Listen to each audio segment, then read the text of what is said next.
Good afternoon, December the 17th, 2015. Tomorrow brings that oft talked about quadruple witching event for the month, for the quarter, for the week, for the year. And options on futures and stocks all come off the board. JP Morgan's quant said that this could set off a heavy round of selling. My guess is probably not, because the whole world knows that it's coming. Today was one of those days where you couldn't do anything wrong until 1 o'clock from the short side.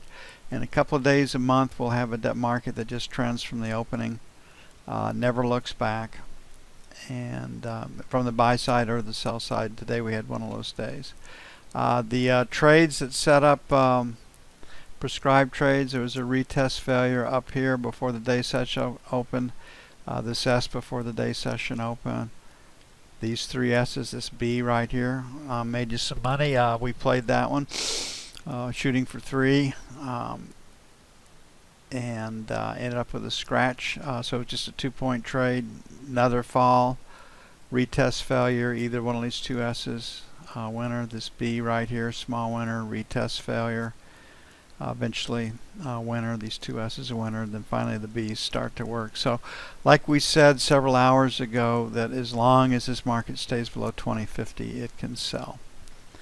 Very, very difficult to play these markets these days. One day up for a certain set of reasons, the next day down for that same set of reasons.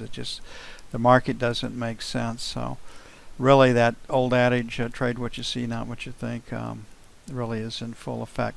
Okay, a higher low and a higher high. Off of this screen we can trade higher. We're going to have a conflict because the F2 screen is going to say sell it, period. Multiple distributions lower. So again, if we can't hold the market at 2050, which was the sell that we left the market with before lunch, then this market can trade lower. 32 structurally is a potential support point. Then our 2021 area would be the next support, down below 25. If the play today is 2050 calls, I'm pretty sure it'll be 2,000 puts. That'll make the mathematical close tomorrow, 2025. I think the market maker, just looking at the structure and where the open interest is, makes the most money if the market closes at 2050 or lower. So that's what we'll see. If the market were to close right now, we'd be selling the 49.51 area. Put a question mark at 45, and then 54.56. Pick up this area right up here for sell 2. On the buy side, 35, 32 to 35, buy 1, then 25 plus or minus buy 2.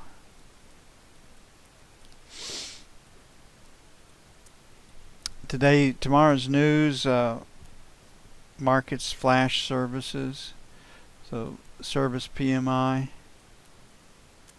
and this number actually could come in a little bit lower at 56.1. The markets numbers ride a little bit higher than ISM numbers do, and they come out every couple of weeks. Atlanta Fed business inventory,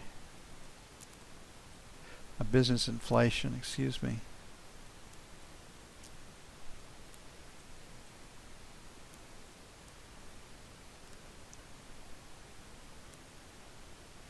Last month it was at 1.8.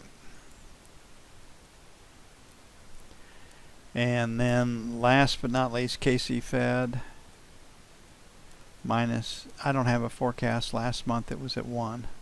So the economic numbers, what little news will be traded by the market should be this market's service PMI number. But that should be set to the sidelines because of quadruple witching hour.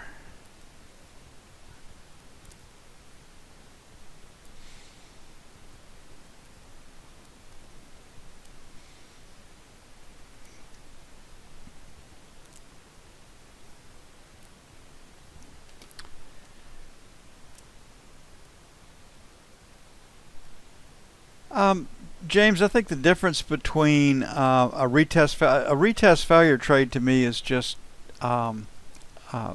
liquidation after support or resistance is held. You've retested support or resistance. Those that are long or short will bail out. They'll take profits on that. That's the dynamic that drives that. On V bottoms, you have to really think that a V bottom would be just again short covering or long liquidation by a segment of the market that wants to protect profits. So the dynamic behind it is profit preservation. The setup is you don't get a retest. One of them is just a V bottom and a V top, and the retest failure is a more accurate trade because of you have retested support or resistance. The market is not turning on a dime. Okay, higher low, higher high in treasuries today. If the E-mini keeps selling, this market should be up again tomorrow. It will be a P pattern. We're closing at the highs. This market has a strange way of making a higher low and then just barely following through in Globex. So that's where we are at resistance. We started off this morning with resistance at 4 to 8, but best resistance 8 to 12. So our best resistance is going to be 8 to 12. So selling failure to take out 8 to 12. And if the E-mini is crashing, we really just don't want to be short. And then 15 to 19 for sell 2. Last rotate down stopped at 1.5, 2. We're currently at 6. They got a K period low at 2.5. You got an M period low at 3.5. So buying the buck to 04 will be buy 1. And if the E-mini sells pretty hard this afternoon, we're going to be lucky to buy 04s. And then 25 to 29. So the threat of that massive put and continued selling is what we'll have to watch for tomorrow. And if we get really heavy duty selling in the E-mini, we're just going to buy treasuries and see what happens.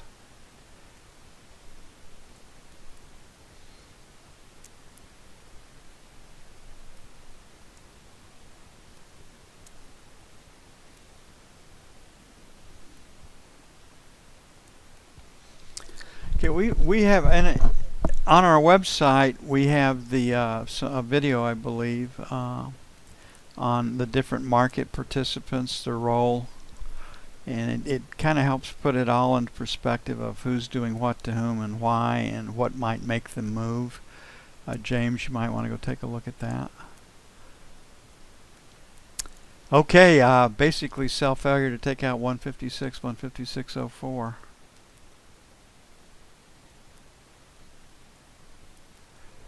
Then we've got this F period high up at 15, so 11 to 15 will be sell 2.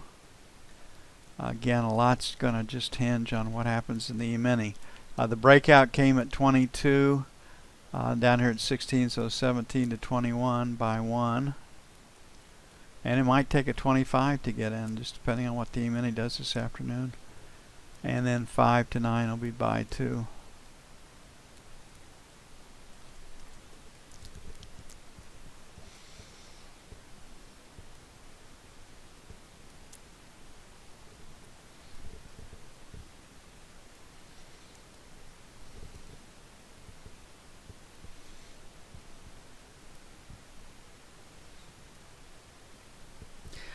Okay, gold, 1045. If that comes out, there really is no reason for it not to go to 1,000. One of those very round numbers that the whole world knows about, and we're going to see if Jimmy Rogers will step to the plate and buy it. F1 screen, lower high, lower low, find a place to sell it. F2 screen will be in agreement.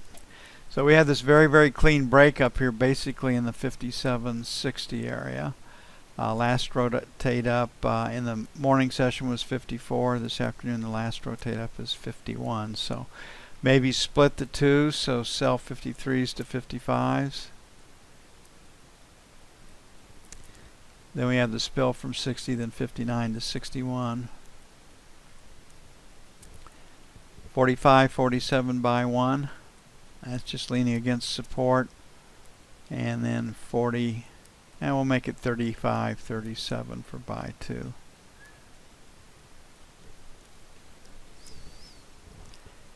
I think some of the selling in gold is the large market makers, the bankers, those that have sold various forms of protection in the gold market. They don't have any trouble driving this price down and trying to shake out some of their obligations. And neither does the Fed or any central bank out there trying to get these people that are scared of central bank collapse, get them hurt in the gold market so they won't think about doing that ever again.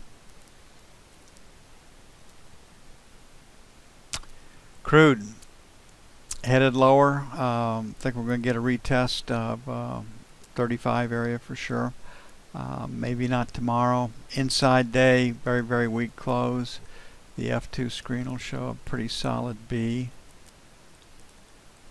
So we're going to sell 36.25, 36.50, sell 1, 36.75, 37, sell 2. That worked out well for us today.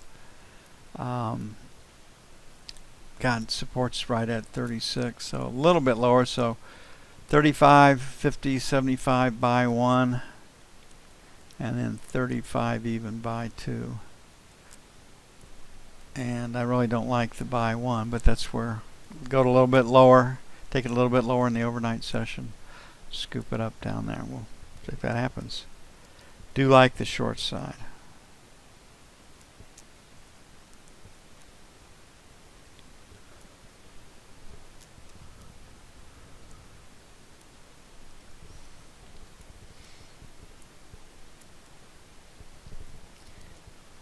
Okay, on the euro, 108.50 was pretty good support structurally.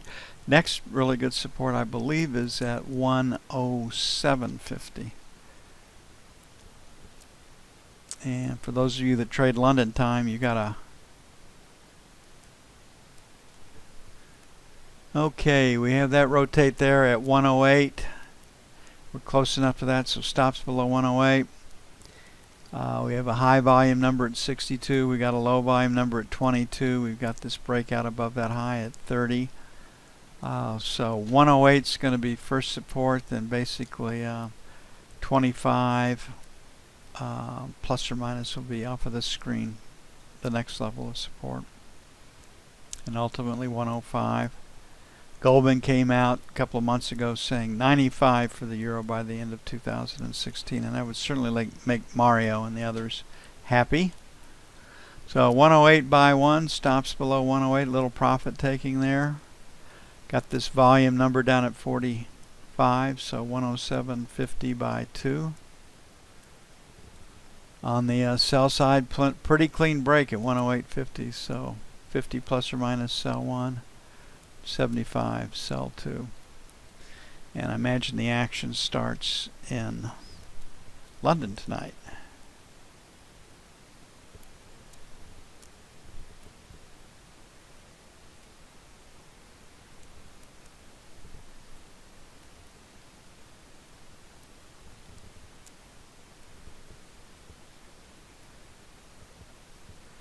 And you all have a great evening. Big down day today. We'll see if we get that follow-through selling tomorrow in the E-mini. I imagine the focus will be the E-mini. There's not a lot of news to look at overnight. Got snow flurries this afternoon here, first of the year. And Henry will certainly enjoy that. I will see you all bright and early in the morning. You all have a great evening.